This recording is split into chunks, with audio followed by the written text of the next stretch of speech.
اس پیغام کو آگے بڑھائیں. کیا پیغام ہے؟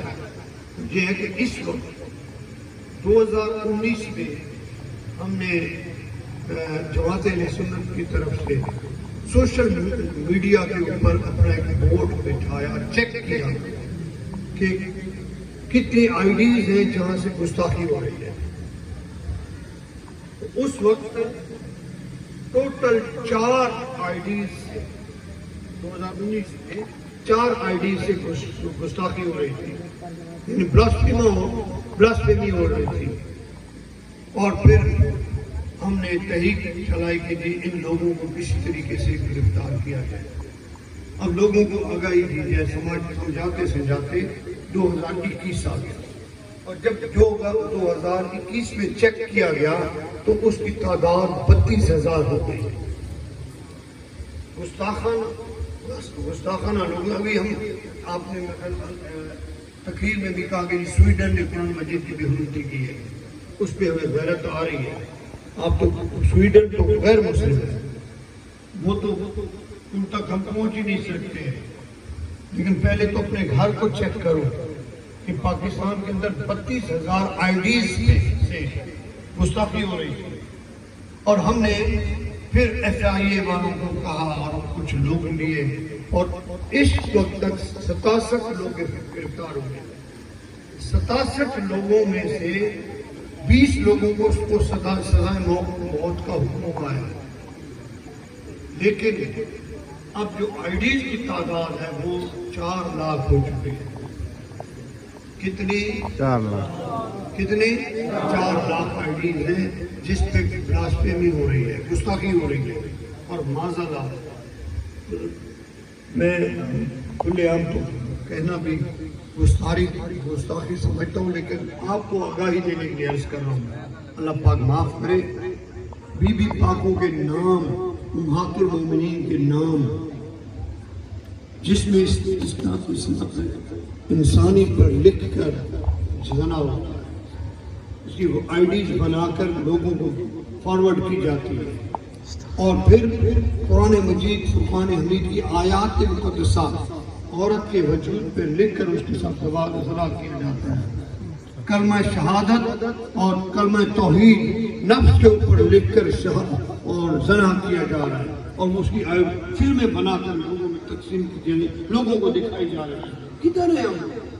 کہاں ہماری غیرت گئی؟ اب ایسی باتیں اگر کر کے ہم روڈوں پہ نکلے تو اپنا ملک تباہ کرتے ہیں. ہلکار سے، جلوسوں سے معاملہ حل نہیں ہوتا. میں نے جب چیک کیا، ابھی ہمارے کوئٹہ میں بھی کانفرنس تھی، اسلام آباد میں بھی اس سے پہلے کانفرنس تھی، تو اس میں اسلامی نصیحتی کونسل کے زیر اہتمام ہم نے تمام مکاتب فکر کو بلایا تھا. وہاں بھی یہی کانفرنس ہوئی کہ اس کا تدارک کیا جائے، کیسے روکیں. جب آئی ڈیز دیکھی گئی تو یہ نہ سمجھے کہ جو گستاخی کرنے والے تھے وہ کافر تھے.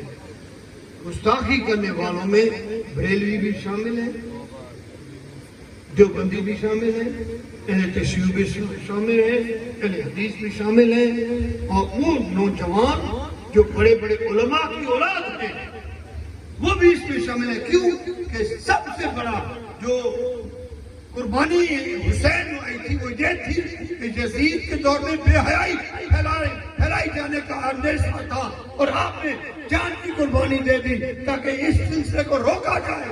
تو میرے بھائیوں، آج یہ ہو رہا ہے کہ جب بے حیائی آتی ہے تو بے حیائی بڑھ کر بے غیرتی میں تبدیل ہو جاتی ہے، اور جب بے غیرتی میں تبدیل ہو جائے تو بے غیرت بندہ جو ہوتا ہے وہ ایمان سے فارغ ہو جاتا ہے، پھر بنا وہ دین کا رہتا ہے نہ دھرم کا رہتا ہے.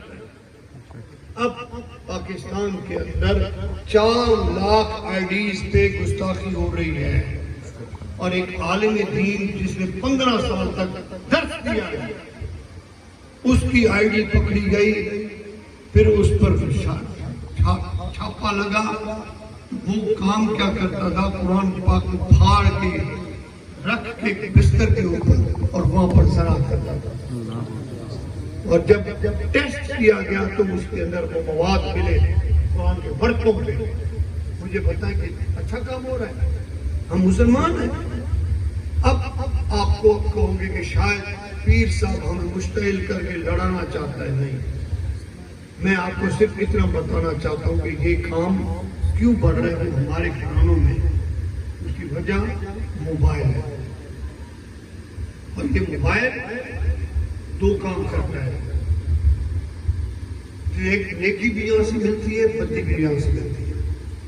اگر اس سے نیکی کی جائے، نیکی کا درس دیا جائے تو اس میں قرآن بھی ملتا ہے، اس سے احادیث بھی ملتی ہیں، اس سے دروس بھی ملتے ہیں، اس سے زیارتیں بھی ملتی ہیں، اور اگر بدی کی طرف دیکھا جائے تو کیونکہ انٹرنیشنل طور پہ مسلمانوں کے خلاف جو سازش ہے وہ یہ ہے کہ آپ لوگوں کو قرآن سے دور کیا جائے، آپ کو گستاخ اور بے حیا بنایا جائے۔ اس حوالے سے جب مختلف فلمیں آتی ہیں وہ فلمیں دیکھ دیکھ کر نوجوانوں کا ذہن خراب ہو جاتا ہے، پھر ان کو آئیڈیز بھی کہا جاتا ہے اگر تمہیں چاہیے ایسی لڑکی تو آپ پہلے یہ گستاخی کر پھر تجھے یہ لڑکی۔ اس سے ہمارے نوجوان اس کام میں اس دلدل میں پھنس رہے ہیں۔ تو میں آپ کو صرف یہ گزارش کرنا چاہ رہا ہوں، اگر توجہ ہے بولو یا رسول اللہ، سارے کو یک زبان بولو یا رسول اللہ، یا رسول اللہ۔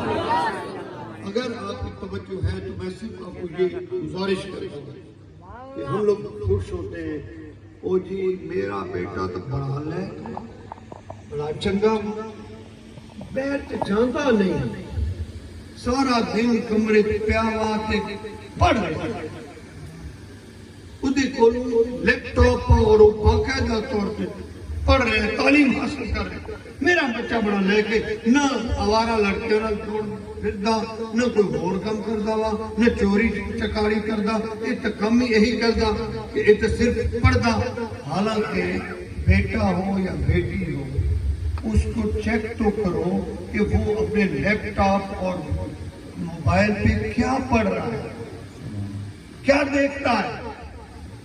اس میں اب ایک تحقیق آئی ہے کہ ایک گھر کا سربراہ، میں آپ کو بتانا چاہ رہا ہوں، یاد رکھو، ایک گھر کا سربراہ پورے گھر کے موبائل کو کیپچر کر سکتا ہے، اپنے کنٹرول میں کر سکتا ہے، اور اپنے کنٹرول میں کر کے یہ کرے کم از کم دن میں ایک دفعہ چیک کرے کہ میرا بیٹا کیا دیکھ رہا ہے، میری بیٹی کیا دیکھ رہی ہے، میری وائف کیا دیکھ رہی ہے، میرا بھائی کیا دیکھ رہا ہے۔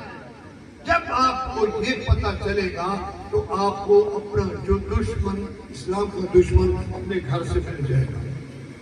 صرف اپنے گھروں کی حفاظت کرو، یہ میرا درس ہے، اس کو یاد کرو کہ میں اپنا فرض ادا کر رہا ہوں اور آپ اپنا فرض ادا کریں کہ اپنے گھر میں توجہ کیجئے۔ اگر میرا بیٹا میری بیٹی محفوظ رہ گئے تو میں سمجھتا ہوں کہ میرا پڑوسی بھی محفوظ ہوگا اور میرا گلی والا بھی محفوظ ہوگا، میرے شہر والا بھی محفوظ ہوگا۔ اگر میرا بیٹا اور میری بیٹی محفوظ نہیں ہے تو گلی میں، اس محلے میں کوئی اور بھی محفوظ نہیں ہوگا۔ ایک عالم دین کا بیٹا پکڑا گیا ہے جو اس بلاسفیمی کا شکار ہے۔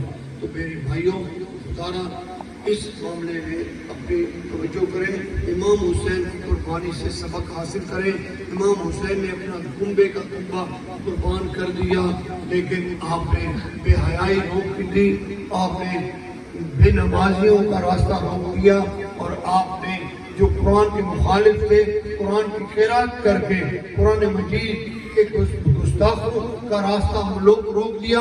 آپ نے حضور علیہ السلام کے ختم نبوت کے گستاخوں کا بھی راستہ روک دیا، اور محبوب پاک صلی اللہ علیہ وسلم کی نبوت کے سلسلے کو اور تقویت دینے کے لیے آپ نے اسلام کی معیاری اپنے خون سے کی ہے۔ آپ مہربانی کریں، امام علی مقام امام حسین کے درس کو آگے بڑھائیں، ان کے جو نظریات ہیں اس کو تقویت دیں اور اپنے گھروں کی حفاظت کریں۔ آج زمانے میں گھروں کی حفاظت کرنا بہت مشکل ہو گیا ہے۔ میں دیکھتا ہوں کہ دوست کو پتہ ہوتا ہے کہ میرا دوست فلاں جگہ پہ ہے، لیکن بھائی کو پتہ نہیں ہوتا کہ میرا بھائی کہاں پر ہے، باپ کو پتہ نہیں ہوتا میرا بیٹا کہاں پر ہے۔ وجہ کیا ہے کہ ہم لوگ دوستی رکھتے ہی بے حیائی اور بے غیرتی کے لیے ہیں، اور اگر ہم دوستی محبت کے لیے رکھیں تو دین کی تقویت کے لیے رکھیں تو ہماری دوستی بھی کامیاب ہے اور ہمارا اسلام بھی محفوظ ہے۔